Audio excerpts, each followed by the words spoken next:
नमस्कार दोस्तों, मैं अपने YouTube चैनल पर आप सभी का स्वागत करता हूं।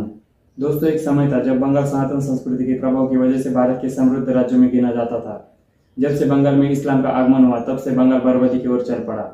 बंगाल को मुसलमानों के साथ साथ अंग्रेजों ने भी लूटा। आज़ादी के बाद बंगाल का विभाजन किया गया।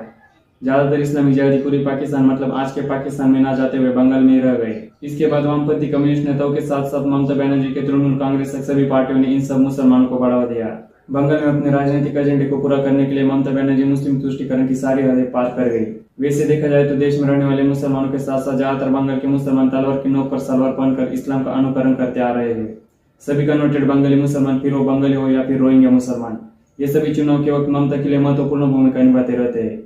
बंगाल की सत्ता हासिल करने के लिए जहरीले मुसलमानों के वोट ममता के लिए बहुत महत्वपूर्ण है। इसी के चलते ममता ने मुमताज बनकर बंगाल में खुला जहाज छेड़ दिया। मुस्लिम वोट बैंक को बढ़ाने के लिए ममता ने बांग्लादेशी घुसपैठियों को आधार आईडी के साथ साथ वोटर आईडी बांटे। इतना ही नहीं, ममता ने मुमताज बनकर मुसलमानों के त्योहारों में शामिल होकर उनके इस्लामी मंसूबों को बढ़ावा दिया। ममता ने हिंदू संगठनों से जुड़े सभी स्कूलों और कॉलेजों पर प्रतिबंध लगाए। मुस्लिम तुष्टीकरण के चलते ममता ने मुमताज बनकर बंगाल में शरिया लागू कर दिया। ममता के इसी मुस्लिम तुष्टीकरण के चलते बंगाल में एक बार फिर से डायरेक्ट इलेक्शन डे जैसी स्थितियां बनी हुई है।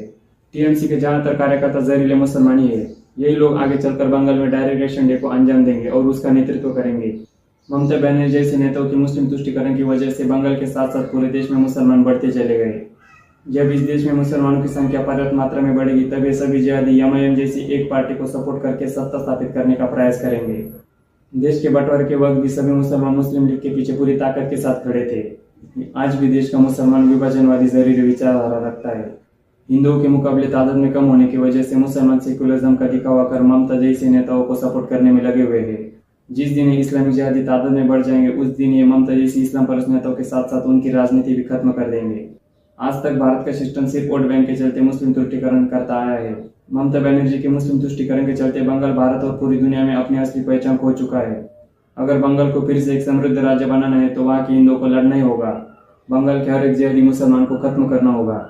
दोस्तों, ऐसे ही मेरे साथ बने रहिए। जय हिंद।